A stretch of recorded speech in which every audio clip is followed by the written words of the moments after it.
का नाम उसके मुँह से निकल पड़ा, मेरे राजा हरिश्चंद्र जी थे, पति थे, मेरा पुत्र रोहित मारा पड़ा है।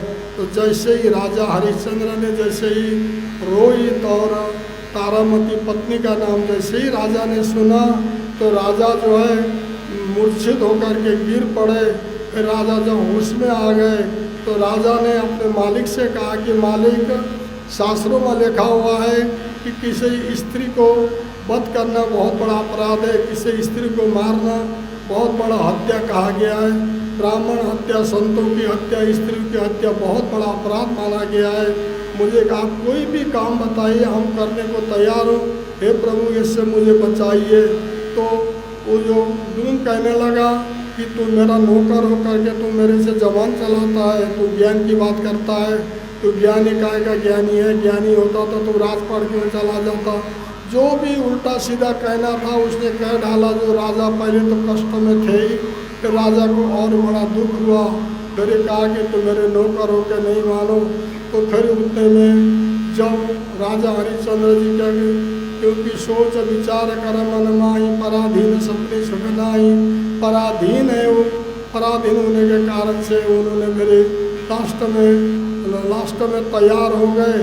तैयार होने के बाद रानी ने कहा कि हे प्रभु, ये पुत्र भी चिता में जलेगा। उन्होंने फिर जो है जब राजा हरिश्चंद्र का नाम लिया तो उनकी जान पहचान हो गई।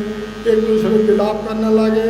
रानी कहने लगी कि प्रभु आप कहाँ हो, आप कहाँ रह रहे थे, आप कहाँ हो।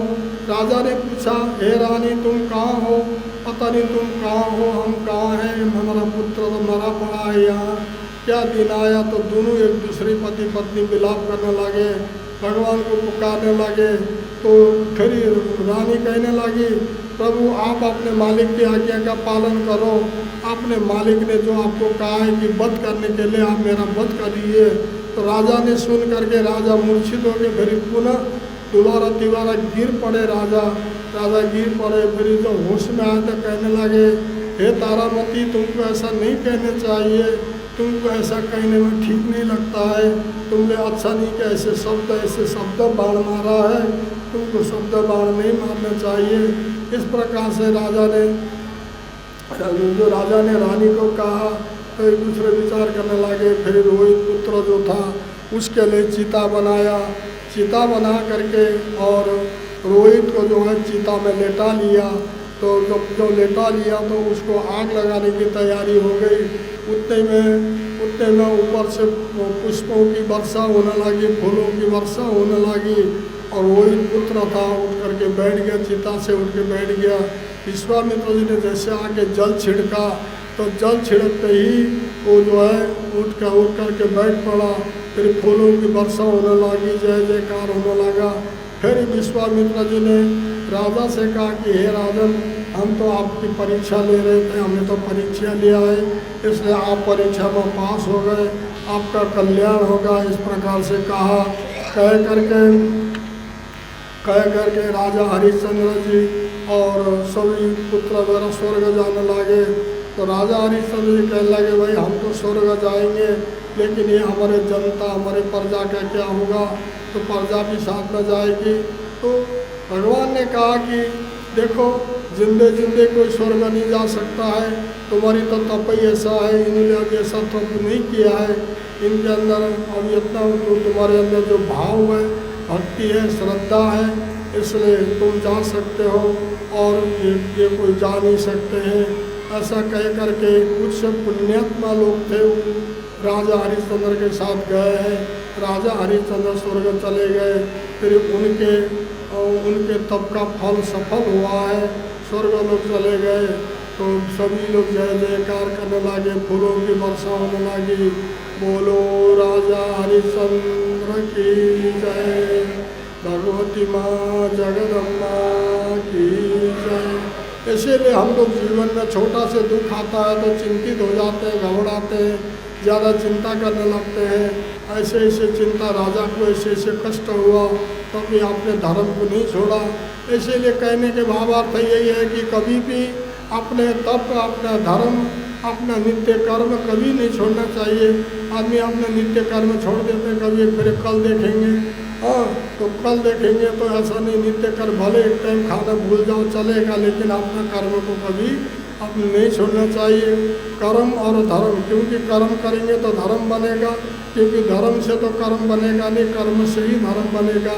इसीलिए हम लोगों को अपने धर्म को नहीं छोड़ना चाहिए। तो ये आप लोगों ने राजा हरिश्चंद्र की पवित्र कथा को श्रवण किया है। राजा हरिश्चंद्र की कथा श्रवण करने से कहते हैं कि दुखों का अंत होता है। और ऐसे बीच में एक बढ़िया से भजन गाओ, फिर आगे बढ़ते हैं।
राजा हरिश्चंद्र जी भगवान का भक्त थे।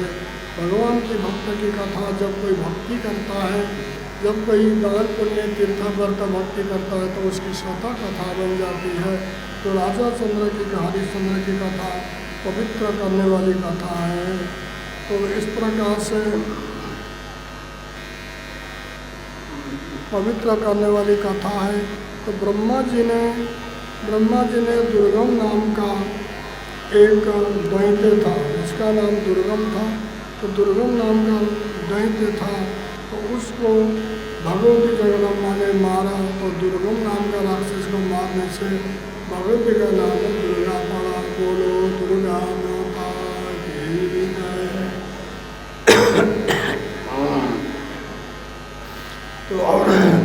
की जय। तो ब्रह्मा जी के संतत्व से ये सब जानकारी होती, ब्रह्मा जी ने जानकारी दिया है। तो और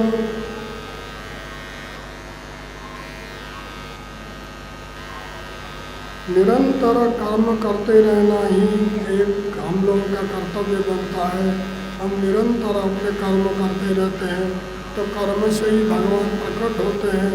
कर्म करने से ही भगवान बनते हैं, कर्म करने से हम भगवान के समान बनते हैं। ये कर्म प्रधान विश्व करी राखा, तो कर्म ही सब कुछ बताया गया है। इस प्रकार से ब्रह्मा और ब्राह्मणों के द्वारा प्रार्थना किए जाने पर समस्त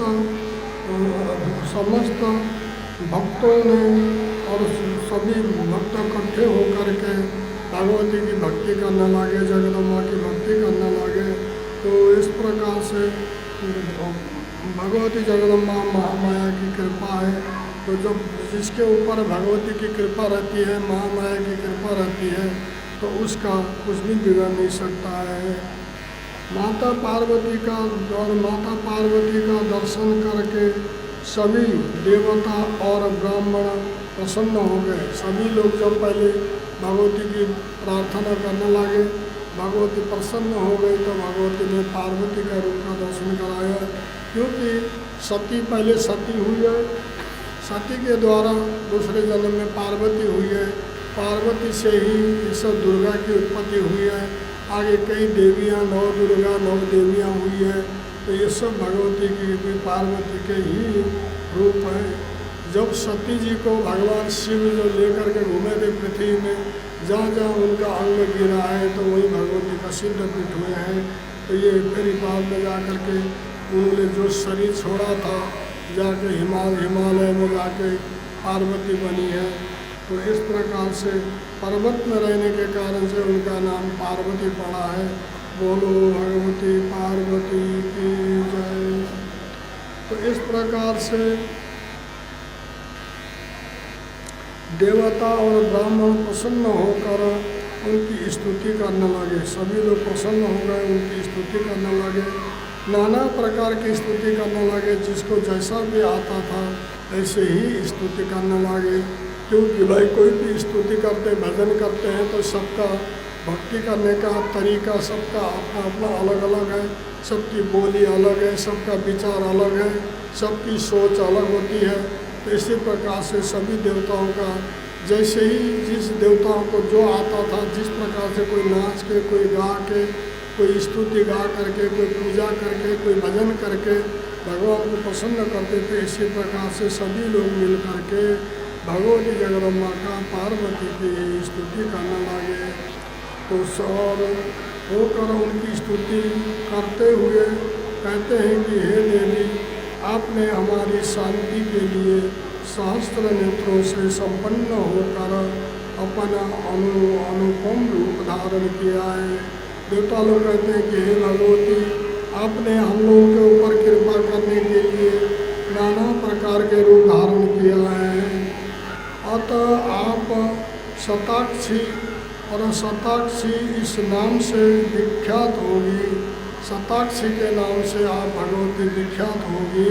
तो और हे जननी, और भूख से अत्यंत पीड़ित होकर और भूख होने के कारण से आपकी स्तुति करने के लिए आए।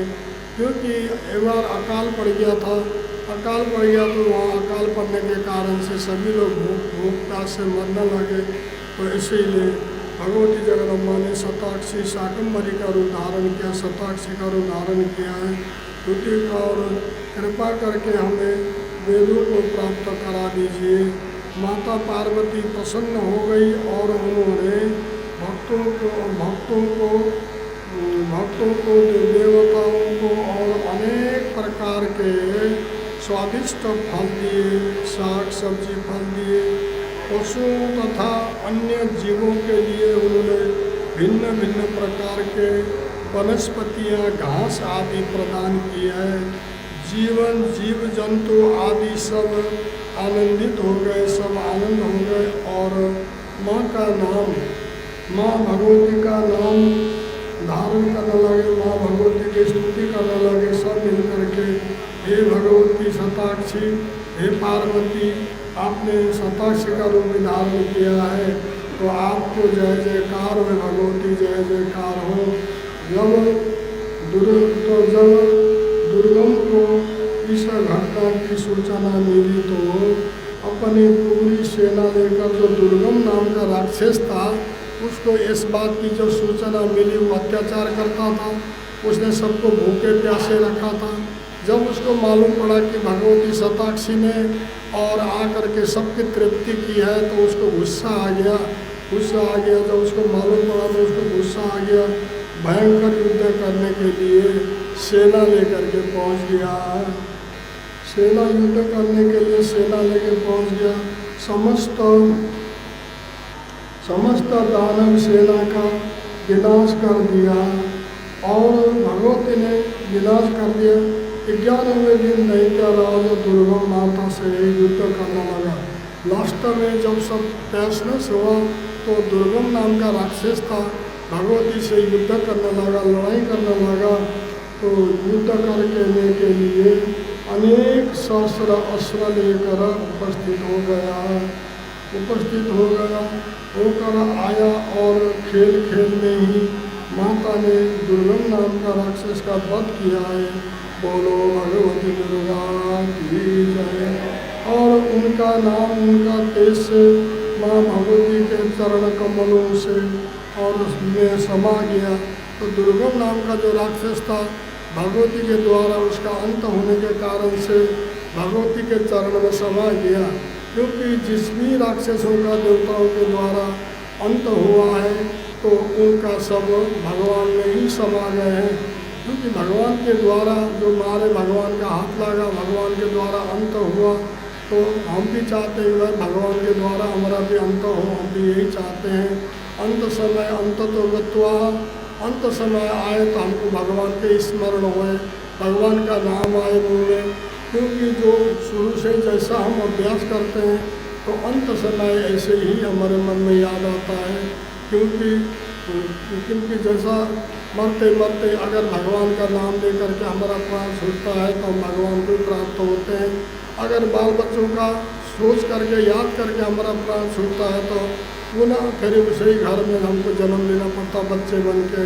फिर वही पुनरपि मरणम पुनरपि जननम जननी जठरे शयनम, फिर वही संसार में आते हैं, फिर बार जन्मते बार मरते हैं। तो माँ के जठराग्नि में जा कर के प्रवेश करते हैं। इस प्रकार से दुर्गम का वध कर दिया भगवती से। देवता सब फूलों की वर्षा करने लगे, देवता लोग सब फूलों की वर्षा करने लगे। क्योंकि वर्षा होता भी क्यों नहीं, सभी लोग दुखी थे, परेशान थे। जब उसका हाल हो गया तो उन्होंने सबने खुशी मनाया। तो खुशी मनाया, फूलों की वर्षा होने लगी। कोई बाजे बजाने लगे, कोई शंख बजाने लगे, कोई गाना गाना लगे, कोई भजन गाना लगे। देवदत्त उपस्थित होकर और माता का बड़ी ही प्यारी स्तुति गाने लगे। देवदत्त लोग सभी लोग इकट्ठा होकर के भगवती की स्तुति गाने लगे।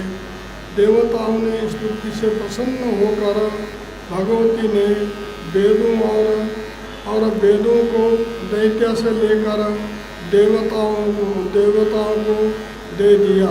क्योंकि जो दुर्गम नाम का राक्षस था उसने देवताओं की जो संपत्ति थी सब अपने कब्जे में कर लिया था।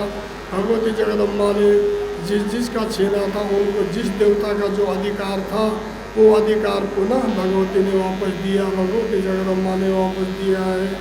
क्योंकि जब शक्ति के द्वारा जब उन्होंने प्राप्त किया तो दिया, क्योंकि शक्ति होना जरूरी है। हम लोग भी बगैर शक्ति का, बगैर ताकत का कुछ नहीं कर सकते। ताकत जरूरी है, हमारे अंदर शक्ति वास करती है। कि शिव के अंदर शक्ति वास करती है तभी हम चलते फिरते हैं। तो इसीलिए भगवती जगदम्बा की जय। और ब्राह्मण सब प्रसन्न हो गए तो ब्राह्मण लोग वेद मंत्र पढ़ने लगे, नाना प्रकार के स्तुति करने लगे।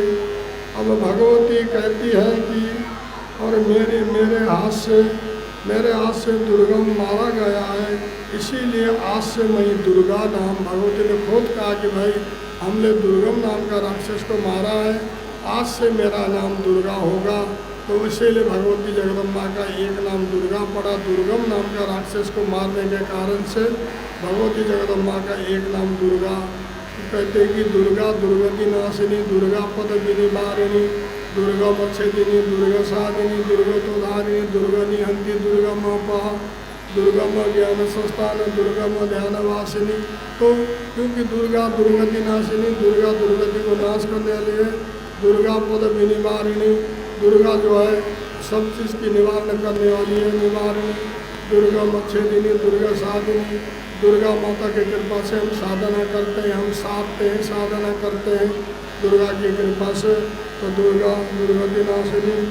तो और इस प्रकार से मेरा नाम दुर्गा जानना तो और दुर्गा नाम से प्रकट होगी। भगवती कह करके भगवती जगदम्बा अंतर्ध्यान हो गई। बोलो भगवती माँ जगदम्बा की जय। देवादिदेव महादेव की जय। तो इस प्रकार से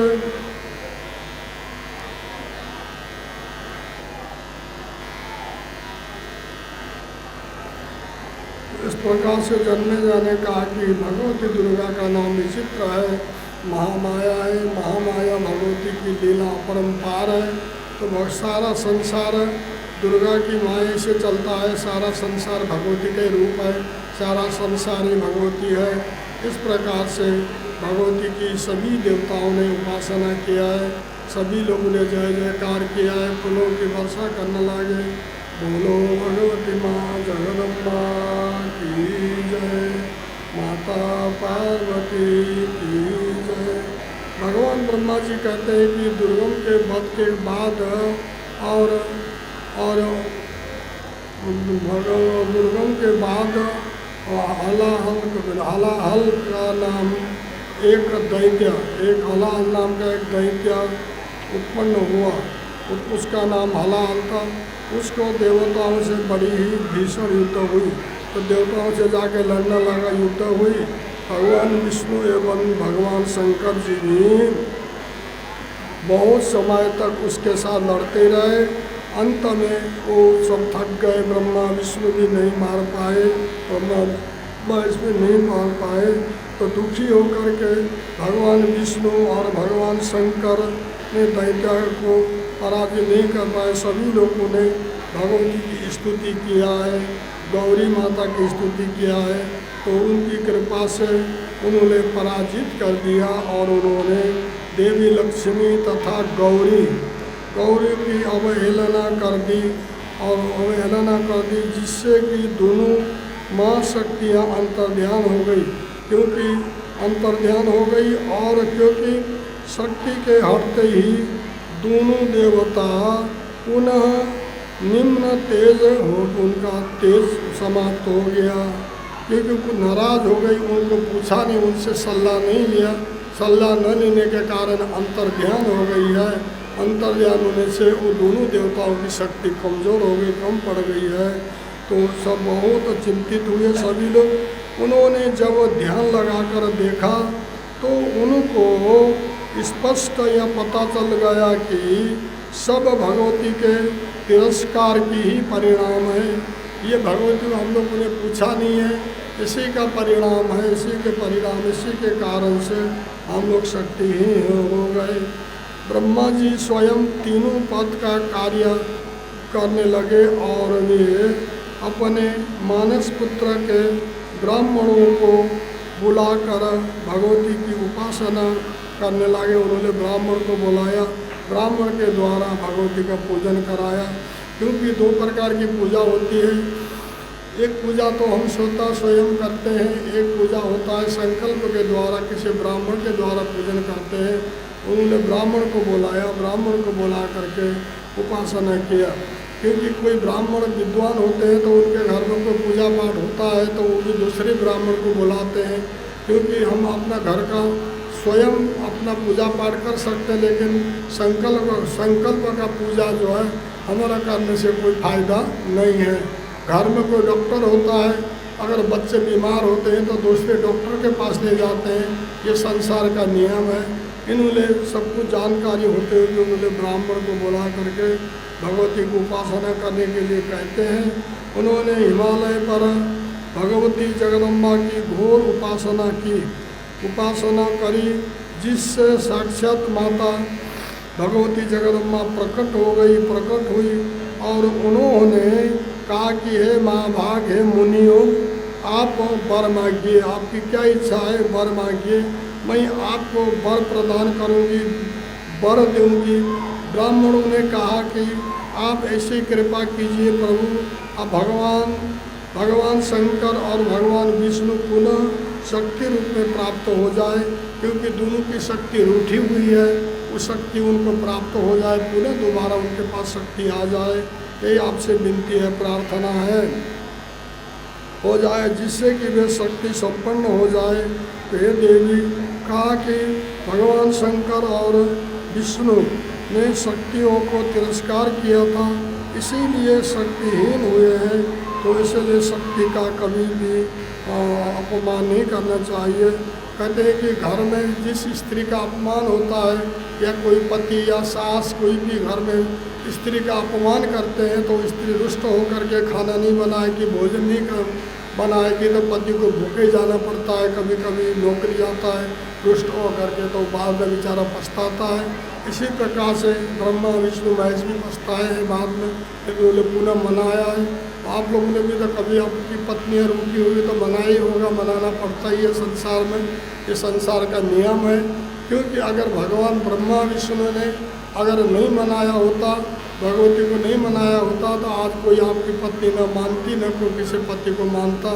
ये भगवान ने जो लीला रची है, लीला रच करके भगवान ने जो नियम रखा है, वही नियम आज भी जो चला आया है, आगे भी चलता रहेगा। इसीलिए भक्ति करने वाला सोच समझ के विरोध करता है, भक्ति करने वाला सोच करके किसी के साथ व्यवहार करता है, भक्ति न करने वाला उल्टा सीधा बोल पड़ता है, उल्टा सीधा कार्य करता है, तो बाद में उसको पछताना पड़ता है, उसको दुखी होना पड़ता है। इसीलिए कोई भी कार्य करो, कभी गुस्सा भी आ जाए तो सोच समझ के गुस्सा करें, क्योंकि अगर आप ऐसे गुस्सा करोगे तो उसको मार मूर दोगे, कोई बात हो गई, सर में लग गया, हाथ टूट गई, पैर टूट गई, तो सेवा किसको करना पड़ेगा? सेवा तो पति को ही करना पड़ा से। और हिमाचल पुत्री बनकर ये प्रकट हो गई होगी, तथा लक्ष्मी समुद्र से उत्पन्न होकर पुनः भगवान नारायण से प्राप्त होगी, क्योंकि लक्ष्मी समुद्र से पैदा हो गई है, और पार्वती जी हिमालय से प्रकट हो गई है। जिसका जहाँ प्रकट होना वहाँ से प्रकट हो गई। हम तो कहते हैं भगवान का जन्म हुआ, माता का जन्म हुआ, भगवान का भगवती का कभी जन्म नहीं होता है, जन्म तो मनुष्य का होता है। नारायण का कभी जन्म नहीं होता है, नारायण हमेशा प्रकट होते हैं, और हम लोग मनुष्य का जन्म होता है। बोलो भगवती माँ जगदम्बा की जय। तो सबने बड़ा उत्सव मनाया जब पुनः भगवान शिव और विष्णु को प्राप्त हो गई, तो सभी लोगों ने जय जयकार किया है। ऐसा कहकर भगवती जगदम्बा अंतर्ध्यान हो गई। भगवती ने उपदेश दिया है कि कभी नारियों का अपमान मत करना। तो यही कालांतर में ही दक्षा की कन्या भगवान शंकर का आसन नहीं है, ये कार्य कैसे पूरा हो सकता है? ये कार्य पूरा कभी हो नहीं सकता है। तो नारद जी महाराज पुनः बीड़ा उठाए, यह रहना बेकार है, सीधा कैलाश में पहुंच गए। जब कैलाश में पहुंचे तो वहाँ भगवती सती और शिव जी आराम पूर्वक बैठे हुए थे। तो भगवान शिव ने जो नारद जी को देखा, तो नारद जी से कहा कि आओ नारद जी आओ, आपका आगमन किस कारण से हुआ है, कहाँ से आए हैं? हे ऋषि, आपने हमारा घर, हमारा कैलाश धन्य कर दिया है। भगवान शिव ने उनकी जो है बड़ाई की है। तो नारद जी ने कहा कि प्रभु, हम आपके ससुराल गए थे, वह आपका आसन नहीं है, तो वो कार्य कैसे पूरा होगा? तो भगवान शिव ने कहा कि भाई कोई बात नहीं, अगर नहीं बुलाने की इच्छा है तो नहीं बुलाया है, कोई दिक्कत नहीं है, अपनी अपनी इच्छा की बात ही है। तो सती जी जिद करने लगी, हम तो जाऊंगी, हम तो जाऊंगी, हम तो जाऊंगी। फिर भगवान शिव ने नारद जी और नंदी जी को साथ में करके सती जी को भेज दिया, भाई तू नहीं मानती, जाना चाहते तो जा। इसीलिए कभी अपना पति अगर किसी कार्य के लिए मना करता हो तो पत्नी को ज़बरदस्ती नहीं करना चाहिए। मना कर दिया तो मना कर दिया, फिर संतोष होकर के घर में बैठना चाहिए। कभी कभी जिद्द पकड़ती है, जिद्द होकर जाती है, तो कभी कभी उसका नतीजा भी बुरा होता है। इसलिए देखो सती जी का क्या हुआ। जब सती जी कनखल में जब पहुँची है, कनखल नगरी में पहुँची, तो उन्हें सबसे पहले इधर उधर देखा तो भगवान शंकर का आसन नहीं देखा। तो भगवान शिव का आसन न देखने के कारण से उनके मन में बड़ा दुख हुआ है, उनको दुख हुआ है। दुख होने के कारण से उन्होंने कहा, फिर पिताजी के पास गई, पिताजी ने कुछ रुख नहीं मिलाया, बोले नहीं। उनकी माता जी थोड़ा बहुत बोली, पिताजी तो बोले नहीं है। उन्होंने कहा कि भाई अब ऐसे यज्ञ कैसे पूरा होगा, तो उन्होंने अपना शरीर को वही आहुति दे दिया। तो सती अग्नि में कूदी तो क्योंकि अग्नि जो है, अग्नि स्वयं ठंडी हो गई थी। अगर ठंडी न होती तो सती जल जाती। सती के शरीर को नहीं जलाया, तो अपने योग बल के द्वारा, जो सती के अंदर योग बल था तब बल के द्वारा उन्होंने अपने आप को सुरक्षित रखा। खाली अपने शरीर को छोड़ा, अपने प्राण को त्याग दिया। तो पुनः त्याग करके हिमाचल में जा कर के पार्वती के नाम से दोबारा पुनः प्रकट हो गई है भगवती जगदम्बा की जय। पुनः हो गई। फिर उसके बाद वह हाहाकार मच गया। फिर नारद जी महाराज पुनः कैलाश पहुँचे।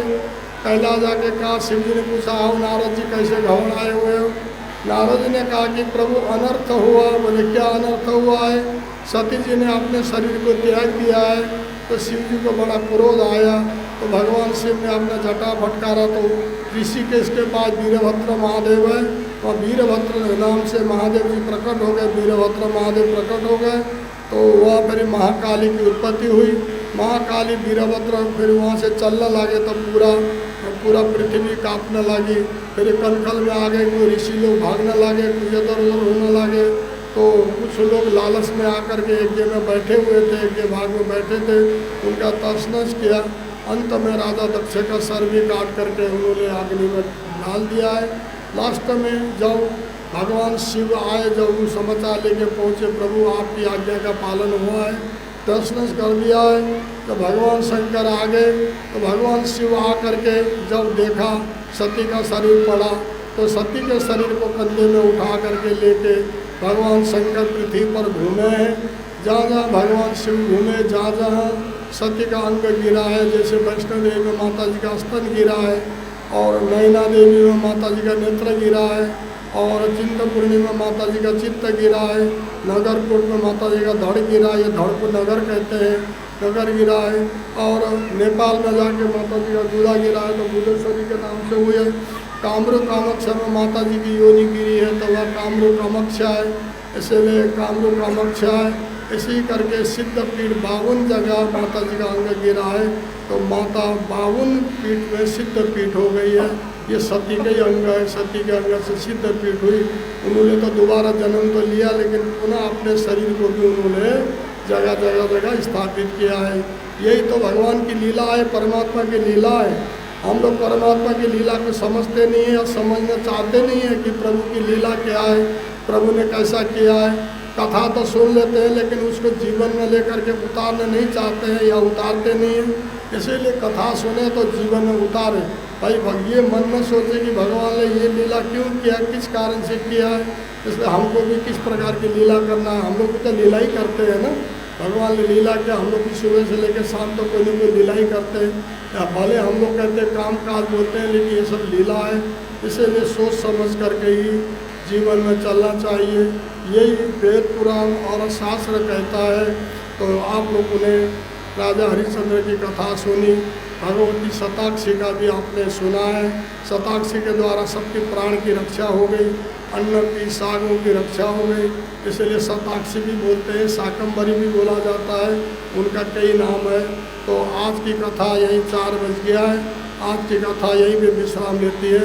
2 दिन की कथा और रह गई है, और तो कल आप टाइम से आएंगे, टाइम से कथा श्रवण करेंगे।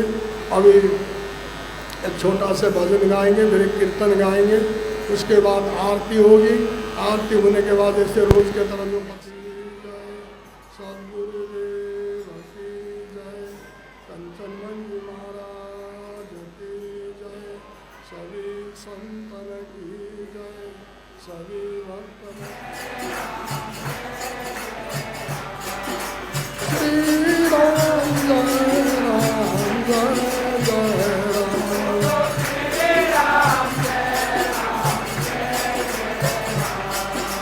श्री राम जय राम जय जय राम, श्री राम जय राम जय जय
गोविंद बोलो हरि गोपाल बोलो गोविंद बोलो हरि गोपाल बोलो राधा रमण हरि गोविंद बोलो राधा रमण हरि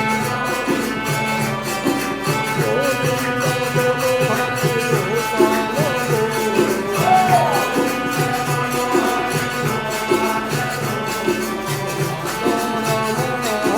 गोपाल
कलश मंगाए जिनमें घोड़ी भंग कोरे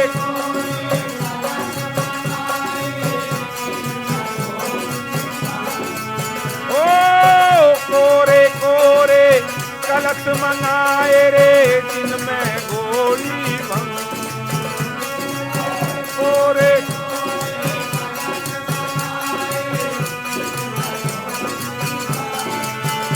अरे घाल घाल के गौरा दे ये रे नशे में दंग शंकर जाय चुको पहाड़न में गौरा पार्वती के संग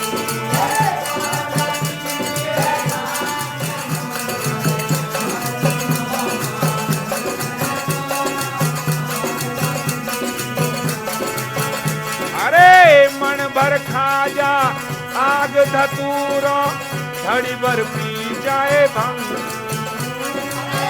मन भर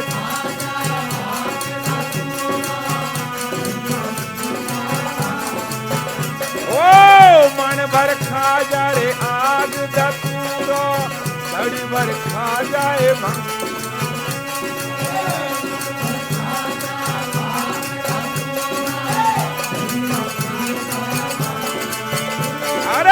तोल तोल के गणपत देव खावे रहे मजे में मस्त शंकर जाय चुको पहाड़न में गौरा पार्वती के संग पार्वती के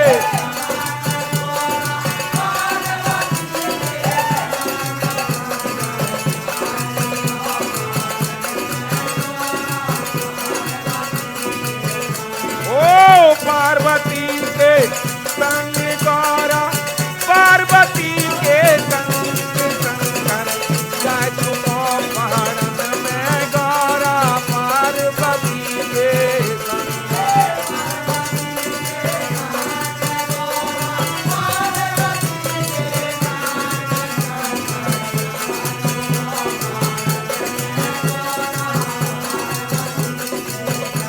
हे तबला और तरंगी बाजे और बाजे बिदरंग, तबला और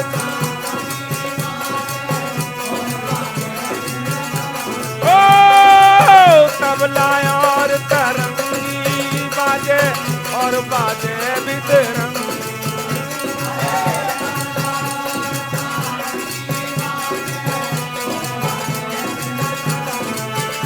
अरे कृष्ण जी की मुरली बाज रे, राधा जी के संग शंकर जाय चुको पहाड़न में गौरा, पार्वती के संग पार्वती।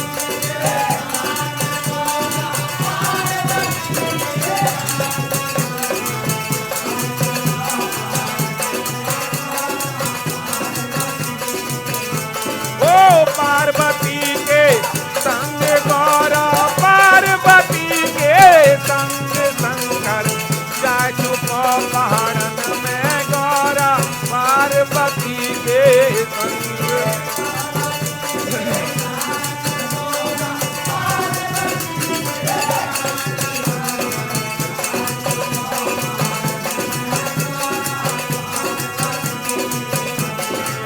तुलसीदास आसे रघुबर की मन भोला के संग, तुलसीदास ओ तुलसीदास आसे रघुबर की मन भोला के संग।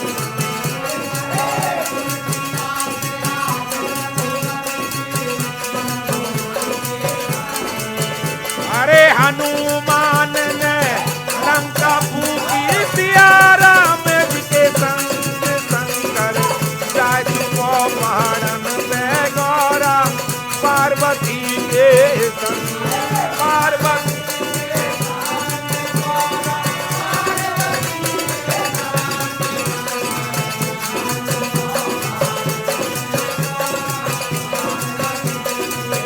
ओ पार्वती के संग गौरा, पार्वती के संग शंकर जाय चुको पहाड़न में गौरा, पार्वती के